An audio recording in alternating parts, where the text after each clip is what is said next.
It is Monday, and for some, the magic of trade deadline day. Broadcasting live here in Toronto from the DKI studios at the Pacific Junction Hotel. Yes, trade deadline in the NHL. I think the word usually is much ado about nothing.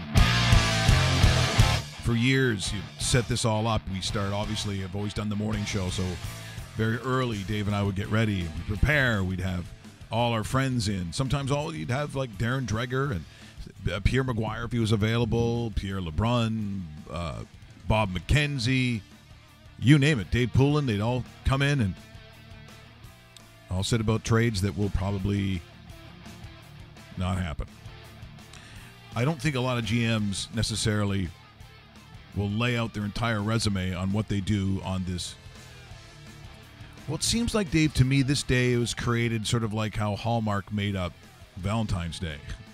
It doesn't seem like a real... Well, they turned it into something big, though, right? Yeah, well, they turned it into 10 hours of TV. Oh, I feel sorry for those guys. They started at 8 o'clock this morning, so I've been a part of these both in studio and on location. My most favorite... Oh, man, on location where you're trying to kill 5 minutes on... those that are kicking the tires on Russell Graham. Oh, trust me. On location was one of the toughest just because I had to set up shop at about 7 in the morning and I was out of there by about 4 in the afternoon. What happened was, and it was, oh, geez, I'm trying to remember the year. Wade Belak was still with the Leafs. Paul Maurice was the head coach of the team at the time. We were in Florida. So there could have been worse spots to hang out in Florida. So I was inside a Florida hotel where the Leafs were staying. The Leafs were not playing that night. They were playing the Panthers the next day. And basically we hung out there from start to finish. And anytime we'd see a player come down the elevator, we'd get the cameras out, film them, and I'll never forget Wade Belak, who was always one of the funniest guys on the team, always good for a comment, always good for a joke. Wade Belak, by the mid-morning, early afternoon, would purposely come down the elevator, walk like he was like hanging his head, and then he'd pick up his head and say, "I know I wasn't traded. Don't." Good one. Good one. No, it was pretty good. The Leafs, of course, at that time were much different than what they are right now. They were sellers at the time, and right now, if the Leafs are doing anything, they're more likely buyers. I'd even consider them buyers if Tyler Bozak leaves or James Van Riemsdyk leaves or anything like that, because they are bolstering themselves up for the future, and the future doesn't necessarily mean playoffs this year, but perhaps next year a bigger run rather than this year, because I just don't see this team winning a playoff round this year. Well, when you take a look at, and very often the phrase we're going to use, and you do it in almost any sport, is whether you're all in or not. Do you feel that it is a season, and this goes to almost any sport when you start looking at who they pull the trigger on, do you feel that you are all in, meaning that it is the season that you believe, based on the other teams, where your position is in that league of that time? And I think you also have to take a look at, are you building towards something, or do you think you're at the peak? If you're at the peak and figure that this is your time to go all in, there are circumstances that I completely understand where teams might extend themselves maybe a little more than they would. So I'm taking a look probably at the Vegas Golden Knights. You have to realize they're it's so funny when we say playing with house money, and they're Vegas. Yep. The home of that phrase in modern lexicon of what it means to actually be superseding everything and playing with money that you were given. Well, the Vegas Golden Knights, whoever would have saw where they are now. Does it make sense for Vegas to use the Vegas term, be all in? No. Absolutely not. This isn't the year to do it. I see them actually making trades. I wouldn't be surprised if David Perron's on his way out. I wouldn't be surprised if James Neal's on his way out. These are guys that aren't pieces of the future. And as nice as a season as it has been, and they're not going to give up in the playoffs or anything like that, I just don't see where it makes sense for Vegas to go all in and burn a lot of that future that they actually stacked up so nicely. George McVie is the executive of the year in the National Hockey League, and it's because everything he did during that expansion draft, all the trades he pulled off, all the moves he made, accepting picks. They are well stocked for the future. So don't blow it now on a team that, you know what, overachieving right now, big time overachieving. And I don't even see this team winning more than a playoff round, if they even win a playoff round, because I think a Central Division wildcard team could upset the Vegas Golden Knights, and I don't think it makes sense for them to go all in right now. Well, again, because of the nature of the show, a lot of times it's going to be seen hours, maybe a couple of days after we've actually done the broadcast. For those of you who sort of catch up with us, we can tell by the numbers that sometimes, Dave, it is a couple of days. We're a daily show. It's not like you're watching Game of Thrones and 1 week later you can get one. Every day there's a show, so sometimes we lag behind. We know that's how it's consumed. That's how the podcast sort of internet world works. So it's hard to talk about breaking trade stories that we're used to doing, quite frankly, for a living.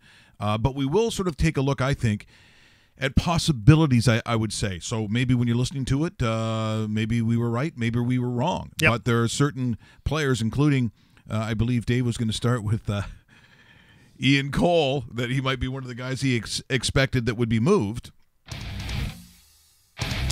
Well, in fact, that's exactly what happened. So I'll throw it over to Dave. These are players that you believe at some point have a very good possibility of no longer being with the teams they currently play for. Exactly. Start off with Ian Cole. This guy is a very good defensive shutdown defenseman. This guy can play first unit PK, great shot blocker. He led the Penguins in shot blocks before he was dealt to Ottawa. No surprise that the Senators have dealt him this morning for a prospect and a third-round pick. Ottawa has to restore itself and restock the shelves. Ian Cole's on the way to Columbus, and it's a good pickup for the Blue Jackets, something the Penguins are probably looking at going, he's back in the division. He was just with us 48 hours ago, and now he's back in the division. Ian Cole's going to be a nice pickup for the Columbus Blue Jackets. Let's look at the first player I wanted to talk about, too, with the Buffalo Sabres, and somebody that will not be a nice pickup for whoever decides to make this. I would say buyer beware to the nth degree that Evander Kane will be a horrendously bad move for any NHL team that decides to bring in this guy into your locker room. If you want to screw up chemistry, trade for Evander Kane, because that's exactly what you're going to get. Don't buy high on this guy. Don't buy at all on this guy. But somebody, Mike, will buy on Evander Kane. I should warn you, first 35 games, 33 points, including 15 goals. Last 24 games, 3 goals, and the guy sits down in your locker room. That might be the worst part of the entire deal. Whoever is the most unlucky to decide, hey, we like Evander Kane. You know, we've talked about Evander Kane for years, going back to when he played for the World Juniors, back when he's a Winnipeg Jet, now Buffalo. The narrative on him, and I hate to use that word because people love saying it all the time, but really the story, let's say the story on him hasn't changed. No, it hasn't. So who is desperate enough where they look at a skill set that they know could show up for the first, honeymoon period and then drop off and also cause problems because, I'll be honest, a lack of maturity? Yep. Is there someone in that category, Dave, that takes a look at it and said, okay, but if we just kind of have to have him for one last push, is there a team out there that's attractive to? The only teams I could see him attracted to is, first of all, you trade him out of the conference, and you're right, Mike. He's only going to be with this team for the next 2 months. If they last longer than the postseason, great.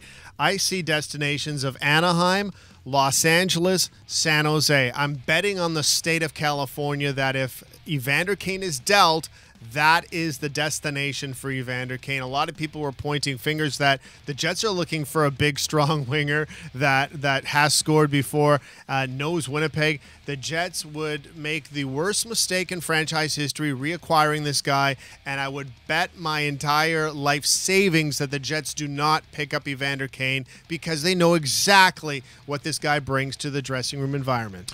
Now, also taking a look at teams that everything must go. We're for sale. I think there's been no question that the Detroit Red Wings are just one massive flea market, and you have to wonder just what names do you see leaving there because there could be a lot. Yeah, top of the list, Mike, is Mike Green, and this is their biggest chip that they will be moving by 3 o'clock Eastern time today. We're hearing word that Tampa Bay is the front runner on this. They are looking for a power play defenseman, and he is just that. Defensively speaking, he's going to let you down, just like Kevin Shattenkirk did with the Washington Capitals last year in the playoffs. You know how that worked out. Mike Green hopefully will not be doing the same for the Tampa Bay Lightning. We're also hearing that Washington is interested in reacquiring Mike Green. He was very popular in the dressing room. A lot of the veterans that are still on this team like Mike Green. And you know what? Maybe they haven't quite learned their lesson off the Shattenkirk trade last year. And maybe they look at this going, you know what? We know what we have in Mike Green because he was in this room not too long ago. Those are the two destinations for Mike Green. And yes,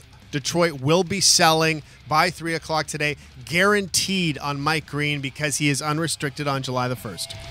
I still remember when Mike Green was a rookie going to Washington talking about, how substantial he could be on the blue line for the Caps. And now we're talking about him like old Mike Green. Old Mike Green. Yeah, no, that's exactly it. But he will be going, Mike. And you know what? Bolstering a defense that needs offensive support. And you know what? When you're getting that offensive attack from the back end, power play minutes, that's the guy you want right now. I think he's number one on the list as far as offensive defensemen that will be shipped out today. Teams that are going to be in the playoffs, you're going to take a look at some that you just wonder how much are they willing to give up to get. We see that Buchanan comes over from the Montreal Canadiens for the Toronto Maple Leafs. They really don't give up that much. Are the Leafs done? Are they still looking for? Everyone's kind of looking for strength in the back end on the blue line. But what is most attractive to the Leafs right now? I think they are looking for help on the back line and blue line, and it would have been really nice to get that Ian Cole type of defenseman because I think that's what the wish list was for. I'm guessing 10 NHL teams that are making the postseason. Don't be surprised, Mike, if Tyler Bozak is on the move today. He's unrestricted in July. We know that out of all the free agents they have, this guy is probably the least likely to sign with the club, especially a dollar value. He's 31 years old. He only has 9 goals this year. He's hitting career lows in a lot of his offensive categories, and maybe acquiring Thomas Plekanec turns around and says, you know what? That's our third-line center, not the fourth-line center that everybody's been talking about the last 24 hours. And you still keep Dominic Moore at that fourth-line position, fourth-line center position, and you try to use Tyler Bozak as a chip to get some sort of defenseman back. You might need more than Tyler Bozak if you're going to get somebody back, and we're talking about draft picks or prospects in the minors. So don't be surprised if this guy's on the way out, even though he's been a nice soldier for the Toronto Maple Leafs. And when Brian Burke signed him out of college, it was a great pickup because it cost them nothing except salary. So kudos to them, but Tyler Bozak at age 31 likely will be playing for another team if the Leafs have their way by 3 o'clock. You're talking about Tyler Bozak being picked out of college.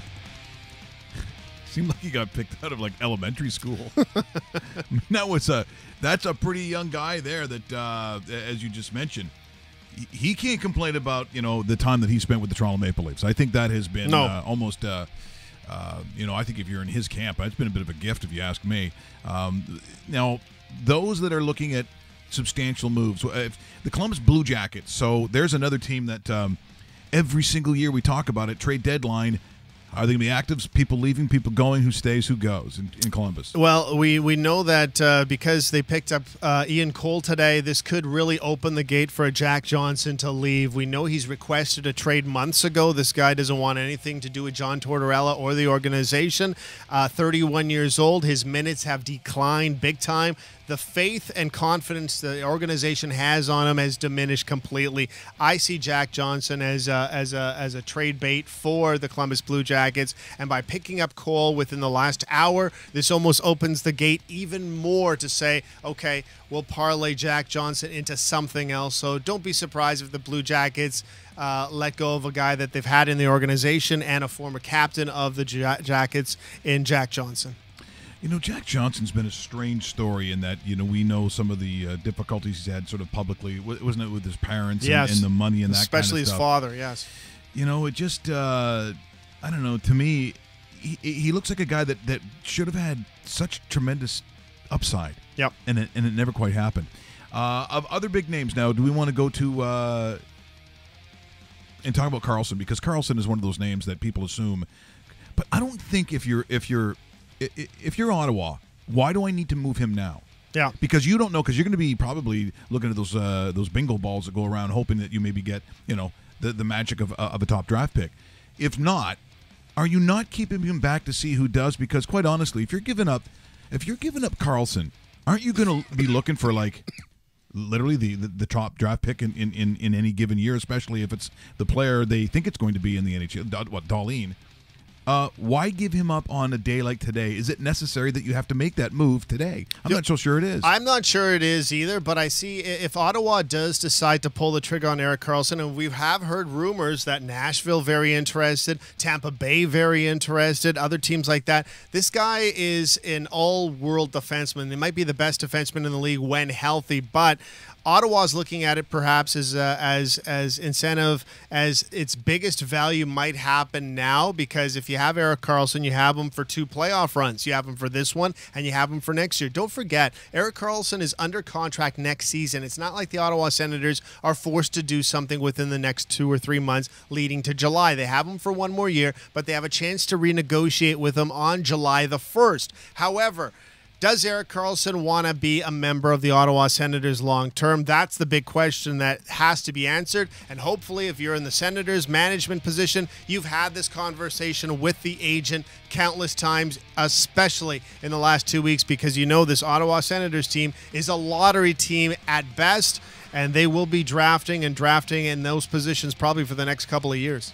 Now, we mentioned the Vegas Golden Knights. What do you see happening with them? Well, I like Vegas' tinkering with Ryan Reeves that actually came by and came by via Pittsburgh. I think it's a great pickup. I wish Ryan Reeves would have went to the Winnipeg Jets because he has that big, tough mentality. Willard Reeves still lives in the city. It would have been a really nice story for the home side Jets, but he'll help out the Vegas Golden Knights.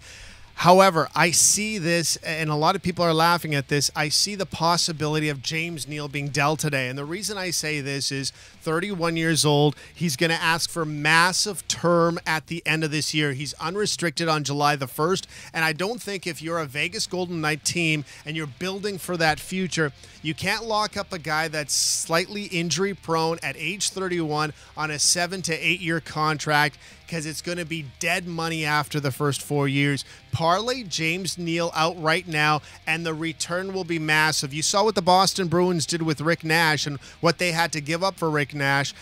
James Neal will command a lot more because this guy still has a lot of scoring left in him. 24 goals this season. He could play first line on most of these teams. He's very familiar with teams like Pittsburgh, and perhaps he goes back to the Metropolitan Division, maybe a Washington Capitals, maybe a Philadelphia Flyers. But I see the Vegas Golden Knights, if they're truly looking out for the future, they ship out James Neal and they pick up a boatload of prospects. And you know what?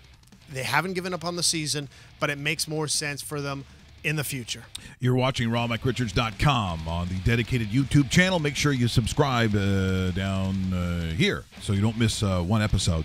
Also, of course, subscribing to RawMikeRichards.com, which will allow you to win things from time to time. Speaking of winning, it's something that hasn't happened in Edmonton. I look at what they have gone through to get to this point. Todd McLennan, you've got Peter Chiarelli. Yep. You bring in all this. You get some of the finest players that we've seen on the ice at the junior level, the world junior level, and it still doesn't work. It still somehow doesn't work. So if you're Edmonton at this point, what are we talking about? Are we shipping out people? Yeah, they are. It's going to be a little bit of a sale in Edmonton. They already got rid of Mark Letestu in the last 24 hours. Next on the list, and he was told actually on Saturday when they went on their road trip to pack heavy. And when management tells you to pack heavy, it's not because it's going to be cold out. It's because you're going to be moved. And one of those players today that will be moved is Patrick Maroon. And the reason I think this will happen is when a lot of teams are looking at some of the bigger wheels out there, like we hear the Max Pacioretty rumor, we hear about Rick Nash, who was dealt to the Boston Bruins, Evander Kane. These are a little bit higher ticket items. Your bargain basement guy that might be a cheaper option for a lot of these teams that are interested is Patrick Maroon. 27 goals last season. He's kind of fallen off this year with only 14 goals. He's the kind of guy that's played with some big name players. He played with Sidney Crosby in the past. Ryan Getzlaf in the past. He's played with Connor McDavid with the Edmonton Oilers last season. He can play on a front line. He's a little bit of a slower winger, but has some great hands. Cheaper option. May not cost teams as much money, money. And a lot of times in these situations, you're looking at saving those prospects and not giving too many away. Edmonton will ask for prospects, but not as much as some of these other teams are asking for your Hoffmans or your Nashes like we seen yesterday, and guys like James Neal, Evander Kane. Cheaper option, smart shopping by teams that bank on Patrick Maroon, unrestricted in July as well. Well, those are just some of the names that we think could be moved today. A lot of them make sense. And I said, the stunning thing in talking about Edmonton, of all the things that we could have looked at this entire season, did you think that we'd be looking at almost a season of futility again, where you start looking at where they need to be better? Because when you have that amount of talent and you've drafted, let's say, in a very specific way over the years, but you've had now what, Chiarelli and McLennan, is this year number 3? I think it's year. It sounds like it's year number 3. Year number 3 is that. Yeah, it's that dating period where after that third date, you're either, as we said, you're going in for the kill, you're going in, you're pretty happy, or guess what? You're going to that specific restaurant where people break up. Yeah. And right now, if you're Tom McLennan, Peter Chiarelli, you got to think that organization is thinking, do I need to book that reservation for that restaurant because I might be breaking off with people? And look, I think Todd McLellan is a very good hockey man. I mean, if someone's saying, like, if he's available for a coaching job, and not even a flyer. If he's available, I'm not taking a flyer on him. I'm going to hire Tom McLellan. I honestly thought this year, before the season started, am I seeing the Edmonton Oilers in a conference final? Yeah, I probably thought so. I probably was. Yeah, I thought they were going to win the division. I thought they were going to compete in the playoffs, and who knows? At this time of year, in the preseason, I thought, you know what, they would be serious buyers. They wouldn't be sellers. They wouldn't be getting rid of some of these unrestricted free agents. They'd be looking at guys like Mike Green and Mike Hoffman and guys like that to bolster the attack. But it's been the exact opposite. It's been arguably the most disappointing of all NHL teams this year, the Edmonton Oilers. Like, I get the Connor McDavid contract because, as I said last year, I just assume he's going to win those trophies. You'll see the different eras of hairstyles as he continues to get the same trophies over and over again. I get why you'd. What about the Draisaitl contract, though? Do they have to look at themselves in the mirror and go, "Did we overspend?" Is it a contract that hampers them because if you want to move that piece, or if down the road they thought maybe this would be something, and again you have to think that way when you're talking professional sports. Yeah, I don't think that's tough to move that one. If and again, they're not that they're going to. I'm just saying, is the contract. It's inhibiting. It's a heavy contract, and yeah, you know what it does. It does, hamper them a little bit. But it's also the scenario where your top teams have 2 studs. In some cases you have more at reduced prices, but look at Taves and Kane, what they did. Look at Malkin and Crosby and what they did. Getzlaf and Perry, they've won Stanley Cups in Anaheim. So okay, let me drop this name in. Fire. So if it's not Draisaitl, which again, as you mentioned, there's your your Twin Towers, or however you want to look at it. Lucic's contract. Lucic's contract is a big mark on the organization of overvaluing a guy that was good 4 or 5 years ago, thinking that he still had enough gas in the tank. He's clearly not as fast as what 2018 National Hockey League is all about.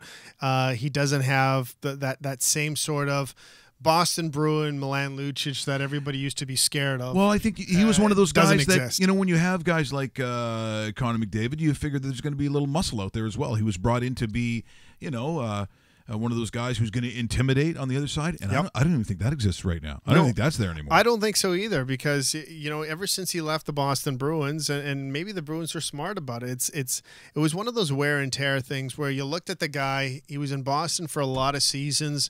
He was mid-20s at the time, but the mileage on the car looked like he was mid-30s. Do you know what I mean? Well, and I think that style of hockey, that's what happens to a guy. That's exactly what happens. And now that he's with the Edmonton Oilers, well, he might be in his 30s, but this guy looks like he's pushing mid-40s. Well, so. I don't think there's any gas left in that tank. No, I don't think so either. And Edmonton had to overpay to actually get him to come to Edmonton, and now they're sitting there going, "Oh, geez, this is a big fat contract that we will not be able to get ourselves under," and they're stuck with it because no team is buying this contract from them. in the day, we didn't understand a lot of the financial aspects of cheering for not only our favorite team, but our favorite player. If you're depending on what the generation was, you had that favorite player, and you just assumed that he's going to be either staying with that team forever. But it was going to be a substantial ride.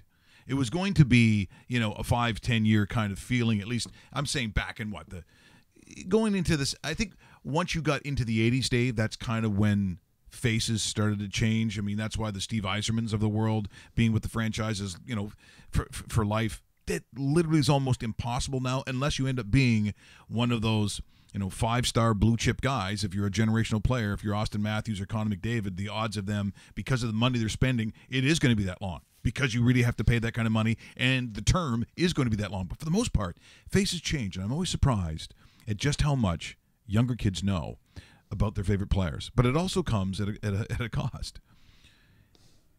Here is, and this one is it's a little mean, if you ask me. As a parent, as a dad, if I know that my son, who happens to be Jordan, if his favorite player, for instance, at the time was, because he was a big basketball guy, so Vince Carter, he was that generation. Vince Carter and Allen Iverson, in their they were his favorite players. So if he's traded, I don't know if I'm trying to capture it on camera. So easy now that you have phones. Here's a young guy during the Subban trade. His father knows that he's a huge fan. He's 11 years old. But his mom is rushing so quickly to make sure she gets the reaction. I don't get it. And I'll be honest, by the look of the face on this 11-year-old kid whose favorite player was PK Subban, I don't think he quite caught initially what his parents were saying, because he was in shock. And whatever I tell you is always true, right? And this news I don't want to tell you. Hang on. Yeah, I don't want to tell you, but hang on. I don't want to tell you this news, but it's true. I'm not joking about this. PK Subban got traded today. Stunned. No joke. What did he get traded? He's going to Nashville. What? I'm not even kidding. But they're looking for his reaction. That's what I don't get. No joke. He's going to Nashville. They want him to cry, I think. What are you doing? Why? I don't know. They wanted to put him in Nashville. I'm blown away by it myself. It's like doing this to Russell. We're getting Shea Weber. Talking about Austin Matthews. He doesn't know who Shea Weber is. Isn't that weird? He's my favorite. I know. You can still be your favorite. Look, cry, baby, cry. Just wish he was still on this team, all right? Look at the mother. I'm not lying. Are you gonna cry now, baby? No joke. He's traded. Let me see them. Okay, so what was the point? Yeah, welcome the jerk of the year. Right? That is weird. Yeah, I don't like that at all. I thought that was so strange. It's almost like he was looking for it. You're right. The mother was waiting, zooming in on his face. That's right. There is no Santa Claus. Never has been. Seriously, Yeah. honestly. And you're adopted. What? Yes. Your parents are Wing Wang Pu and Xing Chang Cha in Pyeongchang. Why do you do that to a kid? We got to send Scott Mangus out there to get to the bottom of this one. Oh, you know what? So Bob Robert in the Chicago area sends in the funniest. Here's another one. Awaiting confirmation. Chicago sports radio stations are reporting that Scott Mingus is taking a leave of absence of indefinite length from all broadcasting play-by-play and analysis assignments. It's reported that he's accepted replay review consulting contracts with the NHL, NFL, and MLB. I don't envy him. From Bob in Park Forest, Illinois, just outside of Chicago. Love it. He loves Scott Mingus. And who wouldn't? The Scott Mingus is... Is that Bob from Chicago? Yes, it is. Oh, hey, yeah. welcome, Bob. Yeah. He's the Hawks are going to be sellers today, but you already know that. Now, here's something else that's very interesting. Here's a little girl who, obviously from the New Orleans area. So she's a who dat girl. Back when Jimmy Graham was good. Back when it would have been upsetting. But, of course, the trade to the Seahawks. So she's 7 years old. She's in her car seat, Dave, which you could probably relate to. Now, she's got the glasses on. Kind of has that God, I'm Little Miss Sunshine. Kind of, if you see the movie, kind of has that look to her. Okay. But her understanding of the trade at 7 years old is just unbelievable. Like, it really is quite remarkable. She's actually very good, but obviously very upset about when Jimmy Graham was relevant. Wherever Jimmy Graham goes is where I go, no matter what team. What team is he going to? He's going to the Seahawks. You don't want him to go to the Seahawks? It's just not smart of them to let Jimmy Graham over there. Why is that? He's a really good player, and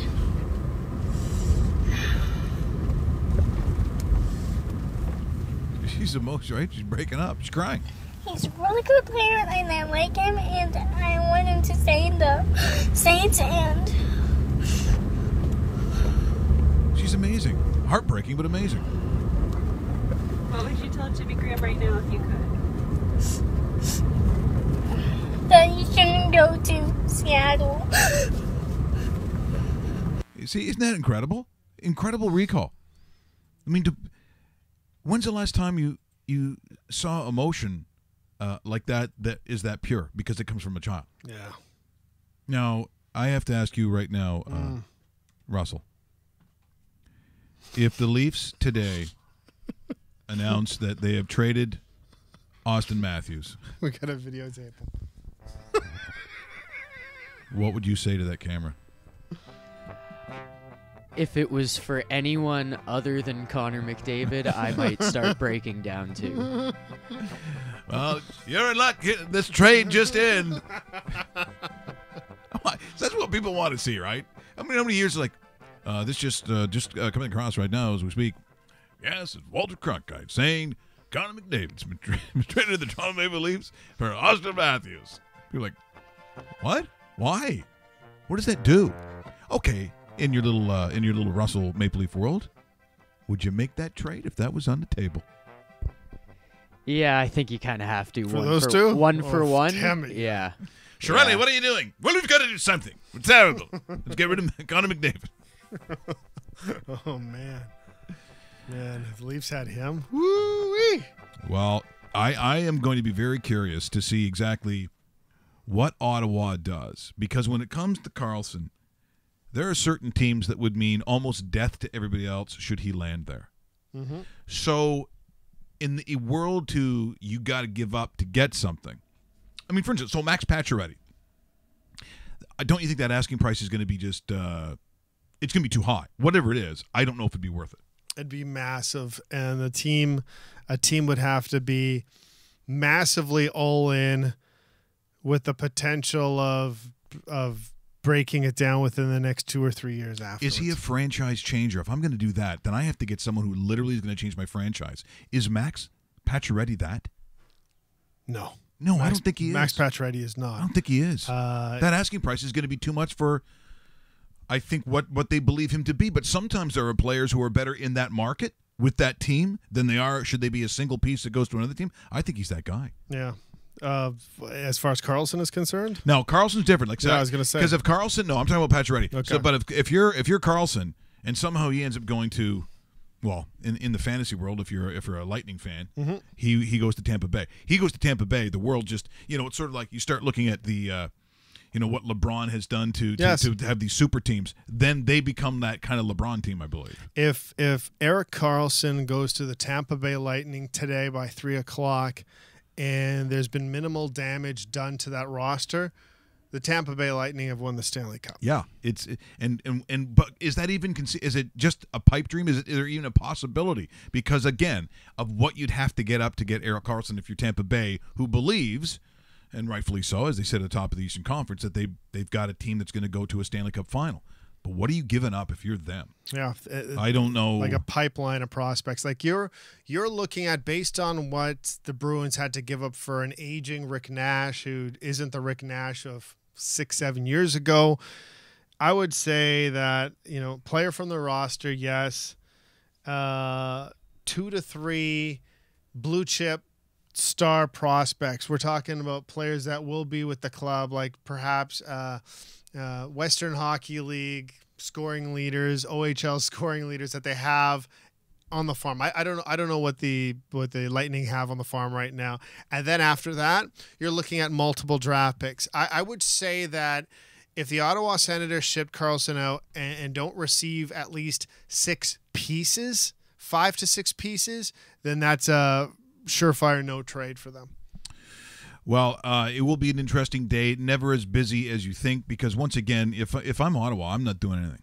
Or at least with Karlsson. I don't think today's the day you do it. You got a lot of other players to worry about that you could be trading to. Talk to me in July when someone's going to go, okay, here's the deal. You're going to know when the bingo balls come up. You're going to know when the lottery falls. So now you're going to know truly if Dahlin is that, because you're going to have to look for like a all-world guy. I mean, just a couple of prospects and what? I mean, it would have to be phenomenal, plus a player of what, equal caliber? You never really see that. So therefore, it tends to be stuff that you're going to, for example, like you bring up a really good point about the lottery balls. If for some reason, and this would be terrible, by the way, very terrible, Ottawa Senators get the first overall draft pick. 'Cause it's possible. It is possible. It is. I could see the chances of Erik Karlsson being dealt by like 50 extra %, because there's your replacement for Karlsson that gets moved for prospects that come back to the organization, and you have the number 1 guy in place. That is one surefire way of guaranteeing that Karlsson is no longer an Ottawa Senator. Yeah, you're watching Raw Mike Richards Trade Edition on the .com, or of course on the YouTube dedicated channel right there. Subscribe right down there. Just click on my head. You see DKI, our good friends, our title sponsor. Click on that. You won't miss a show. Did you miss the Olympics? It's over. There was the big ceremonies, the fireworks, the gold medal game. Did you like that? Russia, Germany goes to overtime. Competitive. Germany almost did it. They couldn't hang on in that third period. But here's the thing. Uh-oh. And I know that there are others, good friends, people like our buddies at Blade Tape and Viking Ted Nesbitt, who were so excited on Twitter to talk about, wasn't it great to see these guys out there skating on the ice? Maybe not the Ovechkins and the Crosbys, but whoever the hell was on the ice for those teams. Not me. I never want to see that tournament ever again. I don't care. If they were all college prospects and it was like under 19s, yep. But that's called the World Juniors, and I already have that tournament. So otherwise, I just don't need to see a giant Spengler/KHL pickup game on Saturday nights. I hardly watched any of it. You get patriotic. Of course, I wanted to see Canada get by Germany. They did not. They picked up a bronze medal. Congratulations for the tournament that I never want to see again. I don't. I think it's fair, because we're so used to seeing the real deal, right? Well, when I know those players are out there, and I also happen to know that the hearts of most of those guys, including the Canadians and those from around the world, from the other countries, that they love the Olympic tournament. It's very important to them. They're almost all of them, to a man. Doesn't matter what country you come from. Very patriotic. That tournament, I keep going back to the one in Vancouver, was probably one of my favorite international hockey tournaments of all time. It was spectacular. I was not so thrilled with this one and don't need to see it again. When Russell Graham is the third-string goalie for the Korean team, I'm out. He might have been better than the third string goalie. you might have been. I'm just saying. I don't know. I mean, we won a lot of Olympics, medals. What was it? Finished third. Almost third. What did we have? Did we have 30 or almost 30? What do we have, Russell? 29, 30? I think 29. Yeah, Norway walked away with it. Germany was second. We were third. Okay. Seriously. Okay. So these Olympics, sometimes there's the dramatic stories, and you remember the name, even though you don't follow a lot of those events. And let's be honest, most of us, aside from like professional hockey, I don't know a lot of people say, "Hey, did you see the World Cup event in Morocco on the weekend?" No. Our Canadian guy came third. Right. It's not to knock the sport. I'm just saying in terms of its popularity, what do we take away from these Olympics? People say, oh, wow, the virtue and more. I'm like, yeah, I understand that there was a big finish where they broke a world record. I don't know how you break a record in was it ice dancing? It gets judged. Or twirls. And they're very good. They're lovely people. I've had them on the show. But what am I taking away? I mean, am I talking about like a Franz Klammer? He's a Franz Klammer. Now, again, we're going to – but there's certain Olympics. Even the Tanya Harding, Nancy Kerrigan thing. Mm-hmm. Or there were certain moments where you're like, this was a true moment. Or there, remember La Bamba? Remember the guy from Italy? Yep. You know, there's all these – Alberto Tamba. Yeah. Do we have a name like that for this Pyeongchang? No. Do we have that? No, we don't. People saying it with the accent now. Here we go, return to Pyeongchang. Come on. It's so annoying. Yeah, even the announcers over they over enunciate the accent. The French side of French Canadian.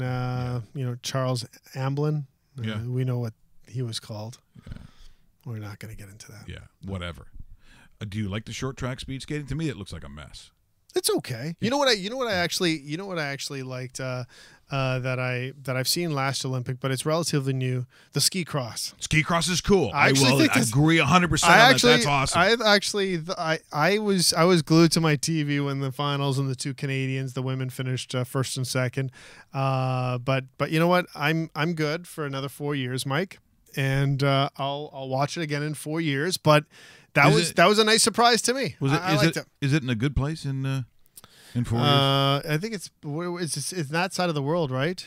It's in Beijing. That's right. You gotta be kidding me! I don't know how they go. You be fucking kidding me! Now we're going back over there again. I don't know how they go back to back. What are you doing? I think it has something to do with some money. Oh, yeah, big surprise. The IOC worse than the mafia. We gotta go back to China now. They are worse than the mafia. They really are. Oh my God! I'm not watching. The saddest. No, I'm boycotting you. The saddest part of it is how they sit there and go, amateur athletes striving to be the best, and meanwhile they're like printing money. Just how much do you need? I wouldn't even want to know how much the closing ceremonies cost. And I got news for you. Neither would the people in South Korea who live in it's not fool ourselves. It's not Burbank. Do you really think that the money spent on those closing ceremonies that the Korean people would really want to know how much that cost? How much did that cost? Because, look, some people are freaks about fireworks. Got to have the fireworks. But why is it every time I get a buddy who wants to go, yeah, and I got some fireworks? Because, guys are obsessed with fireworks. But every time I go to anyone's place, especially if they got property, they always do what I'm going to show you right now. Russell? This is, to me, every fireworks I've ever seen at a friend's house. He's thinking about fireworks right now, I think. Always. Worst fireworks ever. There it goes. There's one. Welcome to Pyeongchang. Here we go. Okay. Firework number 2. And over. Woohoo! Yeah, then the shit ones on the ground. What do they call those? The ones that are all tied together. And now, for more excitement, the camera pointing up. Watch this amazing display of fireworks. 1.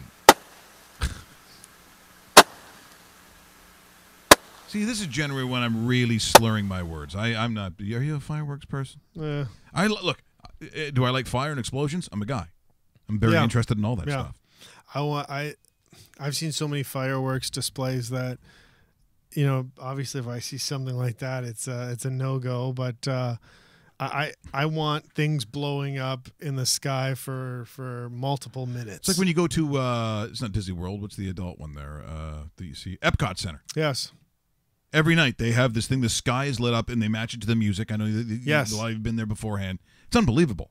And I think that thing every night costs like $100 million. Yes. Like because you have in your head that's how much it costs. So when you're up at a cottage or a cabin, depending on where you live, and you go to the local store and they have that big sign, fireworks. You start getting this kind of going on, so I make some shit blow up. And then you go in there and you spend like $87, and that's what you get. What that guy just got. And they're always the big name, right? It's always like, ooh. Mm-hmm. Just give me the Burning Schoolhouse. Do you know they're trying to ban that too? Are they really? Yeah. Burning Schoolhouse was a staple in my childhood. You're bloodthirsty. Yes. You guys want to see the schoolhouse burned down? Yes! Burn it! Burn it! Burn it! It's like, you're 4 years old. Fire! Fire! You're not joking. It's true. It's like half the people don't know what it is, but as soon as you hear schoolhouse burning, it's like, yes. People are like, I think it's sending the wrong connotation to the students.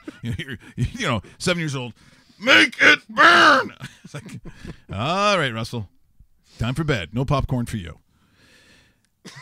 Now we're getting back to baseball. It was kind of weird to if you're flicking channels around or you're listening to the radio, depending on what part of the world you're in. MLB. Mm-hmm. What do you think? What do you make of that? Because it's so early, but yeah, it seems early. I confessions on the table. I actually watched 2 or 3 innings of the Blue Jay game yesterday, and did. I was flipping over my direct ticket at the Angels game. They were playing the Padres yesterday because it's almost like spring training for baseball. It's almost like watching golf, where it's like you have it it totally is. It also another pastime. Have it on in the background, and you do everything else. It's some of the names. I guess we'll see. Of course, everyone's going to wait to see exactly what those Yankees are going to look like. But yep. I see an article on Justin Verlander how they said what they paid for obviously was his arm, but also what they're getting is the kind of guy he is. So apparently in the clubhouse he's been like outstanding. Mm-hmm. That's the bonus of picking up a guy like that. So you look at Darvish. Okay, I'll wait on that one. Yeah. Total over under. How many appearances does he get in before he sits down? Does he get 10? If the total's 10, over under. Just appearances. Like starts? Yes. Oh, it's going to be over. They're going to give him the biggest. No, but you think he'll make 10 without being hurt? He'll have 10 appearances and not sit down? You think he can make 10? See, that's different. I'm taking the under. That's different. Yeah, that's what I'm talking about. 10 starts. Does he make 10 starts without being on the IR? So that 10 starts is April and May. Does he go to June without having to sit? That's where I would put the total. That's tough. I might take the under. Yeah, that's really tough. I thought you were talking about like pulled or anything like that from the road. No, because he'll be, like what will happen with him this year is he'll win a couple more games than he loses. The velocity is down, so he's not going to be like a major high strikeout total. He's not going to eat up innings. I think it was a bad signing for the Chicago Cubs, to tell you the honest truth. I thought they could have done a little bit better with this, and why they'd pay him this amount of money for what he has to offer and the injury situations that he's been under the last number of years. I don't know, man.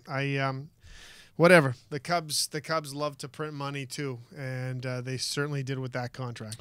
The Jays from the Cards pick up that reliever. O is his name. I'm not making that up. And he apparently failed his physical with the Rangers earlier, so that voided. He had a deal with Texas worth about almost $3 million. Eesh. But that's the whole thing. Again, when I look at these arms, we just talked about Darvish. How confident do you feel? Because, again, it's still based on passing the physical, that you're getting a guy who's failed one already with another team. I don't know what. To me, just red flags. Yeah, because I was going to say, if he fails one and then all of a sudden passes one, is he really as good as what you first forecasted him to be? That's what I think. I don't. He's 35. Yeah, that's. I don't know. They're looking for anybody. They're looking for live arms, right? But even at that age and at that condition, I don't think it is a live arm. They called him the final boss, and a nickname he earned in South Korea. Yeah. Really? Yeah, but that's weird. 17 years ago. Not so much the final boss anymore. This is what I'm saying. By the way, here's what I'm afraid of. You realize in the NHL just how annoying is goaltender obstruction? To me, it is become like the NFL. Then they're going under, and you're really not sure if it's a catch or not. Mm-hmm. So the NFL, it's the catch and control rule that drives me nuts. In the NHL, so when that goal goes in, Was it Hainsey? I'm trying to think. Was it Hainsey who scores that goal? Okay, Russell, did you think it was a goal? Was that because I did. I looked at it and I thought, obstruction. Like, to me, it wasn't obstruction, but they had to go and do the whole thing. I honestly was not sure. I had But no but idea. that's I wasn't sure. I didn't think it was, but that's not to say he's like no goal. Yeah, I looked at it and I was like, I wouldn't be surprised if they call this goalie interference, but I also wouldn't be surprised if they didn't. The inconsistency in the NHL this year with the goalie interference call has been brutal, and I've just kind of given up deciding on what I think is a goal or not, because you never know what the refs are going to call. That's how I feel about a catch in the NFL. At some point I'm going, look, to me in the day, they're all catches. Almost every single one of them should be a catch. But by those rules, just like the the Eagle touchdown there that we saw in was it the Super Bowl?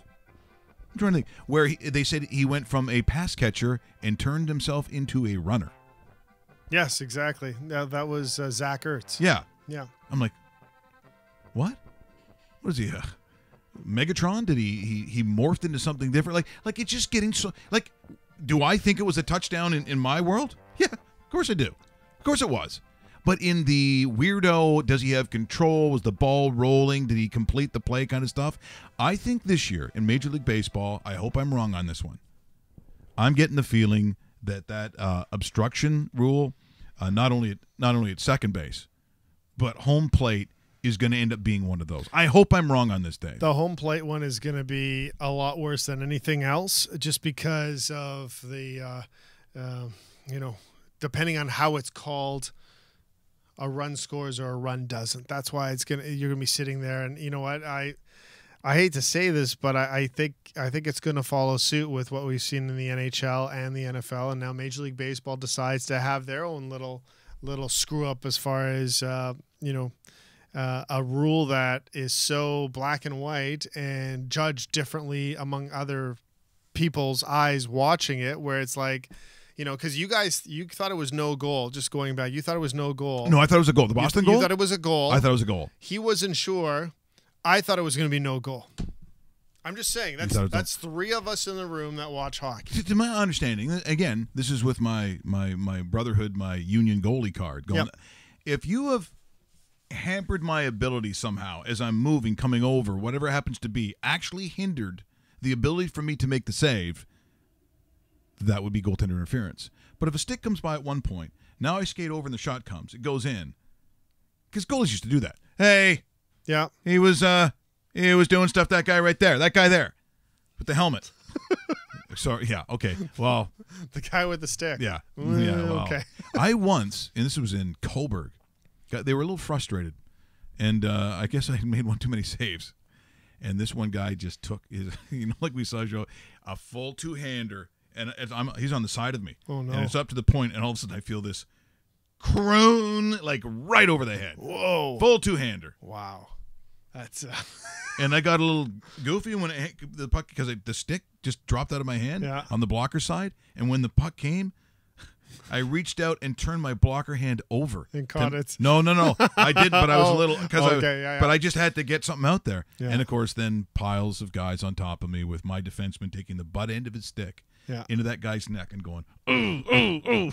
Well, that's not bad. At least he had defensemen that were willing to do that. Dave Mahaffey, one of the beauties, looked exactly like Mario. Face, hair, everything. Really? Like Mario. Fucking. Good look. And I'm like, what? When I was 4, I had a pony named Timmy. Like I was kind of out of it. Like I didn't know what was going on.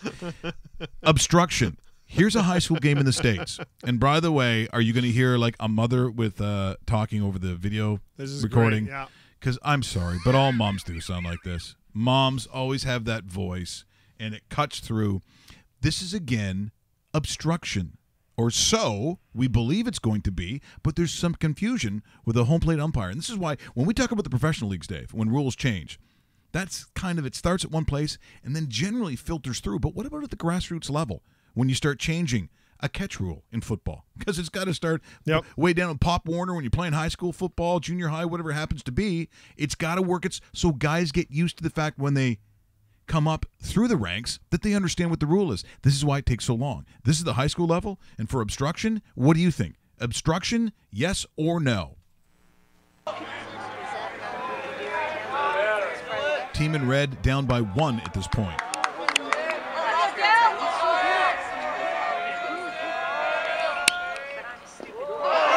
It's a wild pitch. Here comes 1 run. Here comes the play.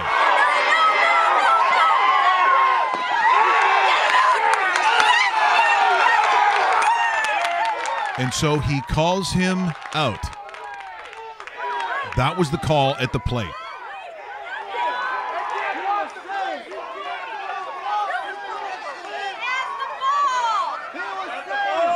Was that? Hit the ball. Calling interference. Dylan was interference? Here comes the mom voice. So now they're on a discussion. What was the play at the plate since the rule change?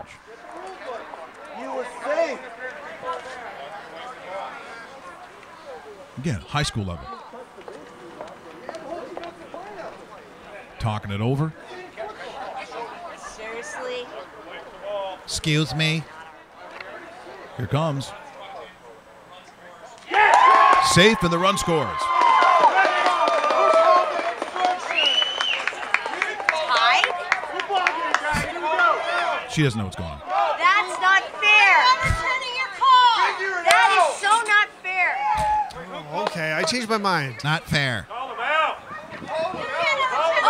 gosh. So again, when you take a look at this is grassroots level. So if you're going to get familiar with what obstruction is, Dave, was that obstruction to you at home plate? The reason they changed it, mind you, the reason that the rule comes in was to stop the catchers from like having broken legs, because in the day, do you go in with the spikes up, or you know, the old football running back play at the home plate, guys were breaking their shoulders and arms. Pete Rose, right? Well, they call it now the Buster Posey rule, because he ended up breaking his leg for this the San Francisco Giants, arguably the best catcher overall in Major League Baseball in today's game. Anyway, I look at that as the catcher. The catcher actually put himself in a position to cover the entire home plate, but just everything aside, obstruction aside, the base runner slid between the legs. I look at that going, you know what? Obstruction on the catcher, yes, but the base runner moved in. Like, I'm calling that safe right off the top. I know it's easier for us to examine it when we watch a live video of it. The umpire was in place. The leg clearly goes between the two legs of the catcher. I would have ruled that runner is safe and the run scores. Okay, so let's go to a slightly higher level of baseball. This is the Pelicans and whoever the other team is. Yeah, this is the Cubs. This is the Cubs Double-A affiliate. So double-A ball. Watch the play. Obstruction or no obstruction? Probably, though, the Pelicans bounced back after that, and they won 13 of 15 games, including an 8-gamer. Here's a chopper to short. Throw comes home, and it's kicked at the plate, and Young scores. They're going to call him out. I do not know how Young is out. I think this is another botched play. The play came home from the shortstop, Dubon, and Mark Johnson is hot. He is pointing to the plate saying there is no way that run doesn't score. That's what he's saying. Well, let's take it back a second. Dubon fired to Procession, who picked up the ball, and then it immediately got away from him. I think he's saying more than that. Contact. Procession just did not hold on to the baseball. He's hot. So Young dove back into the plate, and I have not seen Mark Johnson this hot all season. He's living. Pointing into Backus's face, and he's gone. And there he goes. There goes the helmet, and goodness gracious, he is pointing in his face. He just said S-my-C. Johnson will not let this go, and he shouldn't. That was F your M. a terrible call. That's a terrible call. He kicks the helmet. Oh, there's the kick right there. Style. There we go. There's some. You know, to me, that's one of my favorite parts of baseball. The arguing? Oh, yeah. When you've decided, when you go out to that plate, Dave, you know you're going to be gone. You're going for the full purpose of getting ejected. Yes, it's well, I when I played junior ball in Winnipeg, I also coached the midget affiliate of the team. I was a first base coach, so our manager at the time was kicked out, and I was acting manager, and there was a play at home plate where I thought our runner was out, And all of a sudden, our manager from the stands starts yelling at me to get in there to argue it. It's like, okay, here I go. So it's almost like, it's funny. You have to be careful in these situations because when you're at a game that there's only 100 people at, everybody can hear what you're doing. But in that situation, sometimes doing a lot of this makes it look like you're more upset than you really are. And it's like a lot of hand wailing away. I could be sitting there going like this, and nobody can hear us because it's so loud. I'm like, so what are we going to do after the show? Are we going to go to Betty's or are we going to go to Earl's? What's it going to be? Think about it. Think about it. I'm going to buy. Davis. I'm going to buy. Bastel is losing it. Yeah, he is losing his mind. Exactly. That's exactly it. And no, we're not inviting Russell Graham because he's an idiot. Do you understand that? He's an idiot. My favorite still semi-pro. Will Ferrell. I'm going to fucking murder your whole family. All right, that's it. What? What did I say? Oh, that was... so we'll... later on, of course, you'll be glued to the TV to find out where are those trades. Where's my favorite player going? Trade. Yeah, well, I guess some of the bigger names, if you're waiting for it, I don't know. Are you going to see Pacioretty? I think they might be asking too much. And if you're Ottawa, if you're a Sens fan, Carlson next season's not playing for your team. Yep. But if the Sens are smart, I got to think it's got to be July for him. Some updates. Max Pacioretty is on the ice right now for the Habs for their morning skate. So that's one of the players. How much time left? So it's a little after 11 Eastern our time. Yeah, so we got about 4 hours until the actual deadline. Antti Miemi is on the ice right now. He was one of the, I'm guessing about the 4th or 5th depth goaltender if he is going to be moved because he's unrestricted. The Predators, Mike, officially have signed Mike Fisher to a 1-year, $1 million contract for the remainder of this season. Which we knew was coming. So it was just a matter of time until you actually put pen to paper, and he's been getting ready and working out, so forth. Other than that, Mike, it's been relatively cold. The big news, if you're watching any of the big channels, is Sportsnet has Peter Mansbridge on the set, which is actually a pretty good look for them. It's of course they have the multiple desks and they have some fantastic coverage with the best in the game. So Peter Mansbridge joins that group. So enjoy the coverage today. It's still going to be on for another 4 hours, plus all the wrap-up shows at the end of it. So it should be, as always, one of the best days of the NHL season. Not for me. What? Any trades yet? No, nothing. Just become best friends. Yep. Harvey Finkelstein just went. You want to go do karate in the garage? For Russell Graham and It's time! and the team bus. And I'm not making that up. That's happened. In the dub, a guy got traded. Team buses are valuable. And team bus like, we're getting a bus? And Russell Graham. But seriously, we're getting the team bus? Yeah, and Russell Graham. Yeah, I heard that part. Ah, yes, the magic of trade deadline day. Snoozers. Let's get ready to rumble! Tomorrow we pick it up. No more Olympic talk. No more crying and tears and people sliding down on ice. No.